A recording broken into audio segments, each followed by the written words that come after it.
Europe 1 réveille les Français. Europe 1, 7h25. Thomas Soto. On a vu hier soir François Hollande, le chef de l'État, lancer l'opération en Centrafrique dans son rôle de chef de guerre. Bonjour Caroline Roux. Bonjour Thomas. Quand est-ce qu'il va parler aux Français, François Hollande? Parce que ça fait longtemps qu'on en parle. Oui, parlera pas. Alors vous savez. Oui ou non? Alors non, il n'y aura pas de grande émission avant Noël. J'aime beaucoup cette explication que donne un conseiller de l'Élysée. On ne va pas à la télé, on ne dérange pas les Français quand on n'a rien à dire. C'est une règle de base. Le président ne veut pas fanfaronner sur le chômage tant que l'inversion de la courbe n'est pas solide. Et tout ce qui ressemblerait, me dit-on, à une opération de com serait immédiatement sanctionné par les Français. Alors fermez le banc. François Hollande se contentera d'une intervention ciblée sur l'international et la Centrafrique. Ce sera samedi.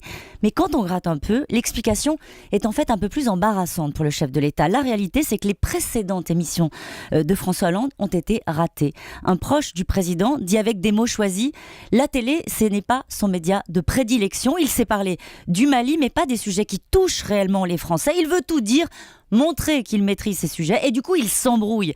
Alors on pourrait ajouter qu'il n'imprime pas, qu'il ne suscite pas l'intérêt, et le risque de faire un flop d'audience comme les fois précédentes a sans doute pesé lourd dans la balance. Il va essayer d'éviter le flop d'audience cette fois, mais s'il ne parle pas aux Français, est-ce qu'il va parler aux journalistes lors d'une conférence de presse? Ça, c'est toujours d'actualité, c'est une promesse de François Hollande. Ça sera fait, et là je peux vous dire que l'Élysée trépigne d'impatience, car c'est un exercice dans lequel il excelle, me dit un conseiller. C'est considéré comme l'acte 1 de sa reconquête, tenter une opération de séduction auprès des relais d'opinion, un question-réponse de 2 heures avec des journalistes, une relation dans laquelle, vous le savez bien, il maîtrise les codes.